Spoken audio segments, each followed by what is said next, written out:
7 unbelievable human-powered machines. Make sure to watch until the end, because it's one of the most amazing videos I've ever seen.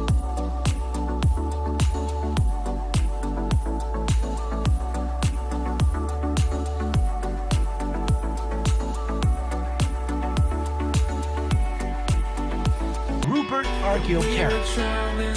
Not be birds or superheroes or fly on broomsticks or magic carpets, but what we mortal humans do have is the Archaeopteryx, the lightest glider in the world. If you've got money to burn and an adventurous streak, it could be yours.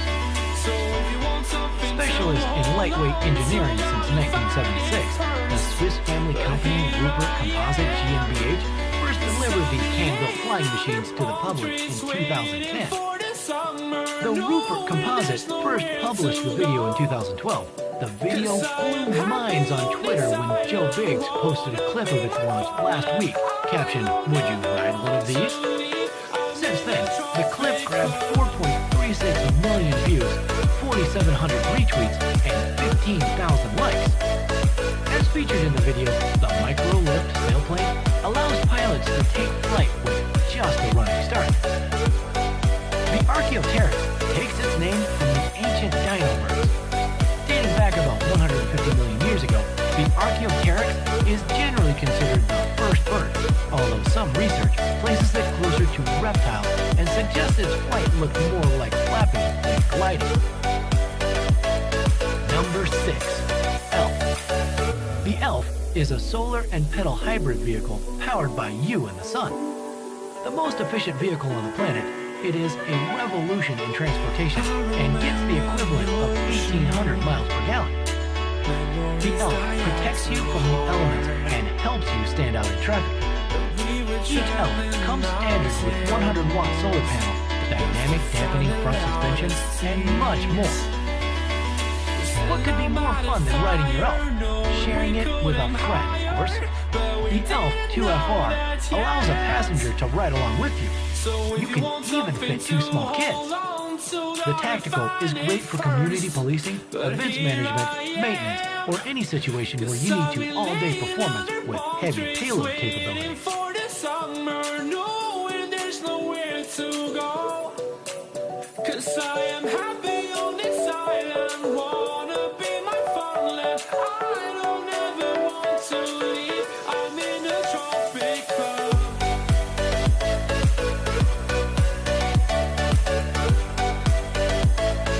Number 5.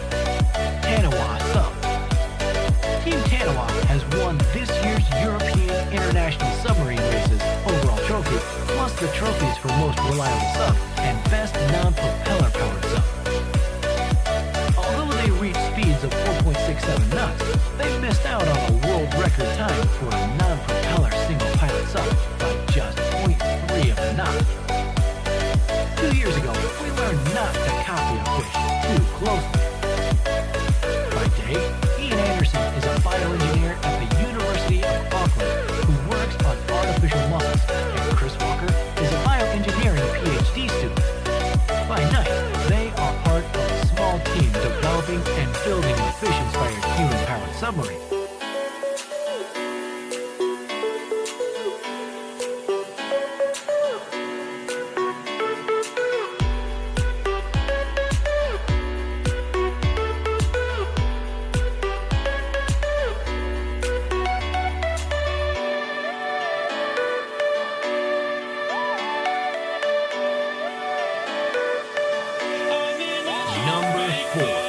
Snowbird. While students at University of Toronto, AeroVelo founders Todd Reichart and Cameron Robertson initiated and carried out the Human-Powered Ornithopter Project, HPO, nicknamed Snowbird. The HPO team sought to achieve one of humanity's oldest dreams with the successful flight of a human-powered flapping wing aircraft. The overall team goal was to provide students with practical hands-on experience in engineering design, while at the same time promoting efficiency, sustainability, and the use of human power as a means of reducing society's impact on the environment. The HPO started as a spin-off of the Flapping Wing Research being conducted at the University of Toronto.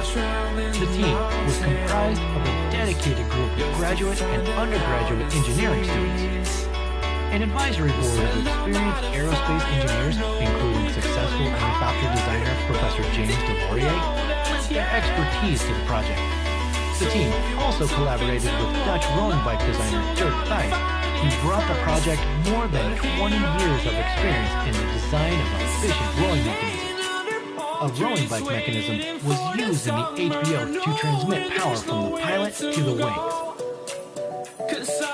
Number 3. Atlas.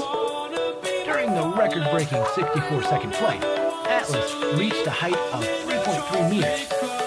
The Igor I. Sikorsky human-powered helicopter competition, which had gone unclaimed for 33 years, represents the third largest monetary prize in aviation history. The monumental feat required a human to hover to an altitude of 3 meters under his or her own power and to remain aloft for at least 1 minute. After the winning of the Sikorsky Prize, the team went on to set both the women's and men's helicopter endurance record, as well as quadrupling the total number of people to ever fly a human-powered helicopter, when the entire engineering team got their chance to fly Atlas on September 24, 2013.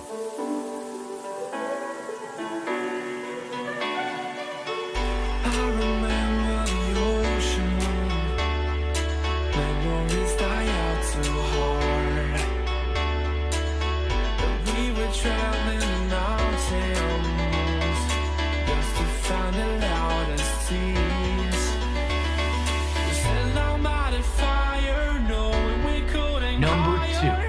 Skubster. The Skubster is, however, an incredibly maneuverable example of the genre, able to climb and sink vertically, dive and rise, travel backwards, rotate around its vertical axis, and execute a tight corkscrew of a roll. That nimbleness comes courtesy of 2 independently rotating drive propellers, which are mounted on winglets beside the sleek passenger capsule.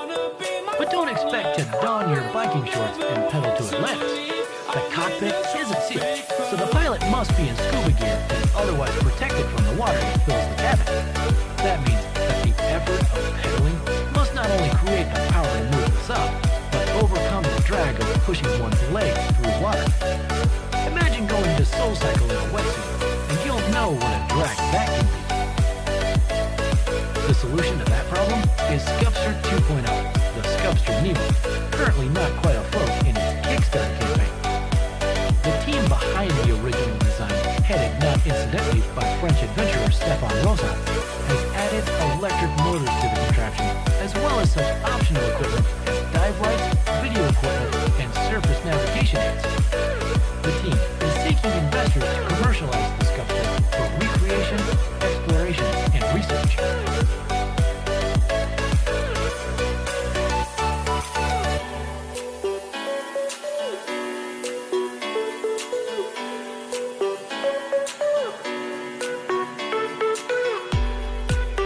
Number 1. WAW. Velomobiles are fared, aerodynamic, recumbent bicycles, mostly with 2 front and 1 rear wheel. Thanks to improved aerodynamic properties, velomobiles reach higher speed with less effort compared to classical unfaired bicycles, offering on top more comfort and better all-weather protection. Last year, several velomobile brands developed from basic to more professional constructions, pushed by a growing market of customers who choose this vehicle for diverse reasons: to reach the highest speed with 1 leg power, to use an efficient, economical, all-weather, and healthy solution for sustainable daily commuting, or just to enjoy the fun and adrenaline of driving it. The WAW was originally built by Frederick Vanderwall for own use and for a couple of friends as a fast-road velomobile, also for stretches with frequent and short turns, practical enough to be enjoyed for daily use. What do you think about the video? Let us know in the comments down below. Be sure to subscribe, and I'll see you next time on the Finest Tech HD.